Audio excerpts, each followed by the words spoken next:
Heel hooks 101, the basics you need to know to start submitting people with one of the most dangerous submissions in all of submission grappling.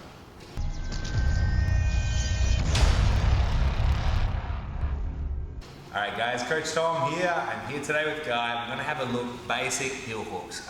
What I consider to be basic heel hook understanding may appear to be advanced to some or basic to others, but I've been doing heel hooks longer than I've been doing chokes or upper body submissions. So personally, I really like them.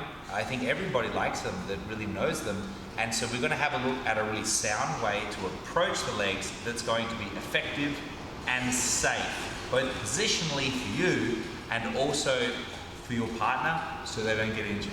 Let's have a look. So here's the deal, guys. Anytime I want to approach someone's legs, understanding the fundamental problem of attacking the legs is if I move in and I start attacking my partner's legs, I can be giving up the top position.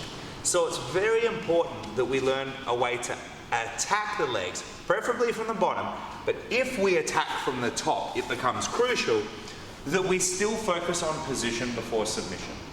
Okay? So let's have a look at how not to do it.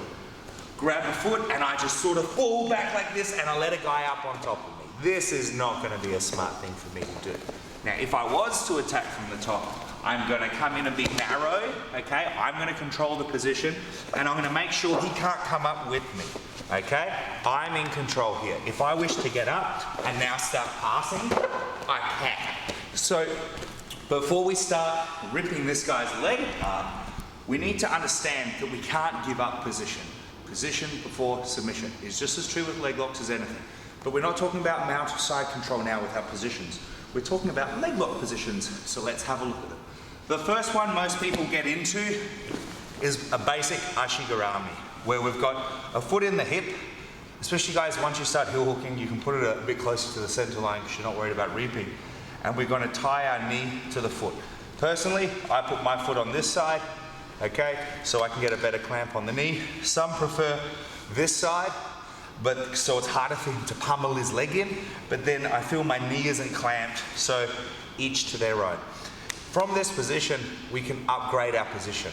Let's have a look how we can do it.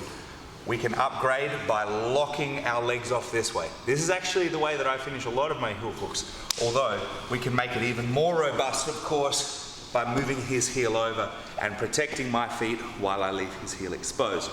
This is a 50-50 or really just an outside ashi position, okay, where my feet are on the outside. Now, the other position I could get into, for instance, let's say I do a leg drop. Here is an inside ashi situation where my feet are on the inside of his legs, okay? This is best to facilitate a reverse heel hook here, okay? If we want to do a heel hook, whether on an inside heel hook this way or an outside heel hook this way, we need to ensure we clamp hard above the knee, okay?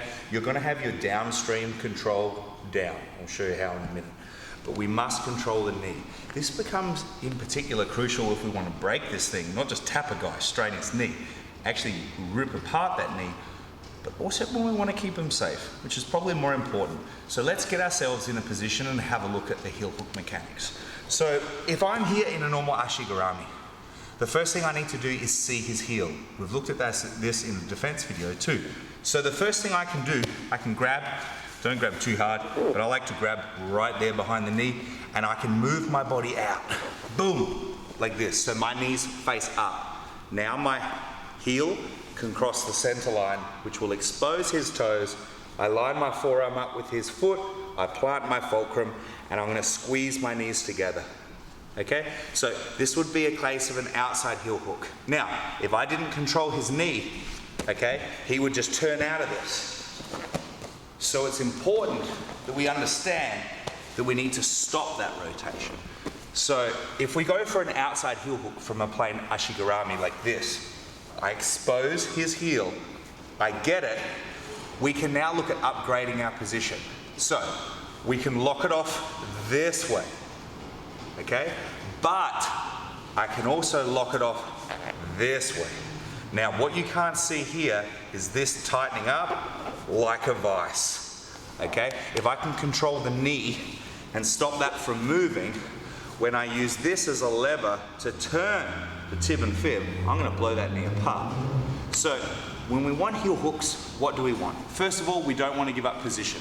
So it's important that we navigate from this position through to this position, which is the most ideal position for the reverse heel hook, all the way through to outside ashi, which we can do from an inside heel hook here, okay?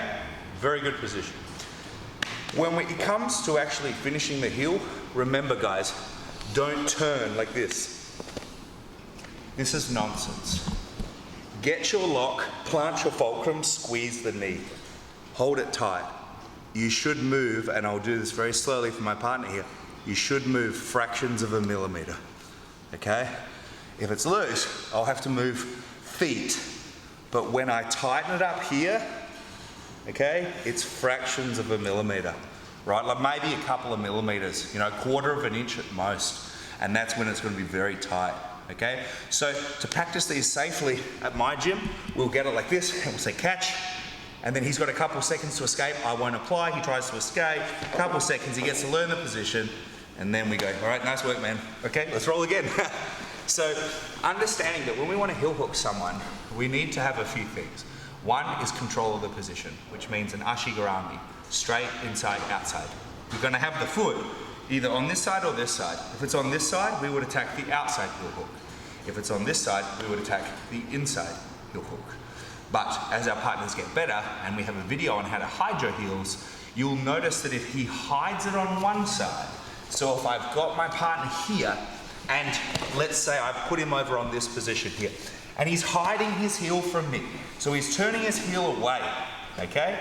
So he's facing his knee out, which makes his heel go in. Now, if I lean back and move this over to here, what he's done has actually exposed his heel. So if he pushed his heel down into me and hid his heel this way, if I was to now bring this back over, it would be a perfectly exposed heel. So I believe to be a competent, thank you Guy, I believe to be a competent leg locker, you need to be able to attack both legs, and inside and outside, and to have your feet straight and on the inside and on the outside. At the end of the day, guys, you get slippery legs, you've got to take what you can get. So if you're confident in them all, we can finish. And that heel hook, that is devastating. You know, if you can't break someone's leg with that, you're doing it wrong. I don't care who he is. You know, you get the right guy and the right lock, you can break anyone. But you guys can't treat that like a normal submission, you know? Like that's something that I show my students because I trust my students. I don't even trust them to go at it hard though. I still make them use catch. But guys, if you're into heel hooks, get into them. But remember, don't violate the principle of jiu-jitsu, which is position over submission. And don't stop passing people's guards. You've got to pass the guard. If I see a guy who's a leg locker in my academy, I tell him you've got to pass the guard to get a ticket to go for a leg lock. And once you use the ticket, you've got to earn another ticket, man. You've got to pass the guard again, just to make sure we're well-rounded. But also, don't ignore the legs, guys. Look at these big things. They stick out at everybody. We use them in jiu-jitsu, right? They may be bigger than arms, but they're a lot less coordinated, and they are very long levers if we start attacking the knee rotationally. In particular, MCL, LCL, they're right for the plucking. So make sure you're aware of how to break them on your partners, and by being aware of how they can break, you can break them, you'll also be very aware not only of the submissions that could injure you or tap you, but also the positions that lead to the submissions. Because like anything in jiu-jitsu, submission defense is a fool's game. Position defense is an intelligent game. So make sure you're playing position first, submission second. Thanks for watching, guys. Happy heel hooking. I'll catch you next time. Hey guys, Coach Tom, welcome to the Trapdoor video series. This stuff is like reserve stock. You know, I was of two minds whether to even film this instructional series. It was certainly something I didn't want on YouTube. I really wanted it to be something that you could take as a whole piece and really adopt it into your jiu-jitsu game. for me, whether I teach it to white, blue, purple, brown belts, it doesn't matter. It's something that if you can learn this, it's going to revolutionize your closed guard, gi or no gi. And you'll find you'll get way more sweeps, way more arm bars, way more cross chokes, way more triangles, way more back takes. And it's such a simple concept really, but it's very powerful and it's very hard to defend without falling into another trap. And it really gives you an overall game plan for the guard, because at the end of the day, you do spend about 80% of your jiu-jitsu life either dealing with the guard or in guard. And the most basic reliable guard is closed guard. But of course, unless you have a strategy for closed guard, it can be a real fight.